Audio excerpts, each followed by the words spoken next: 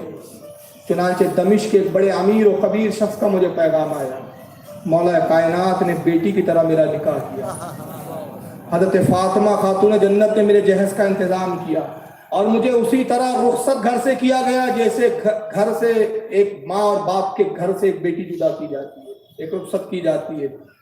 اور جب میں گھر سے نکل رہی تھی تو حضرت فاطمہ نے ایک وصیت کی تھی، خاتون جنت نے ایک وصیت کی تھی، بس اسی وصیت پر میں عمل کر رہی ہوں.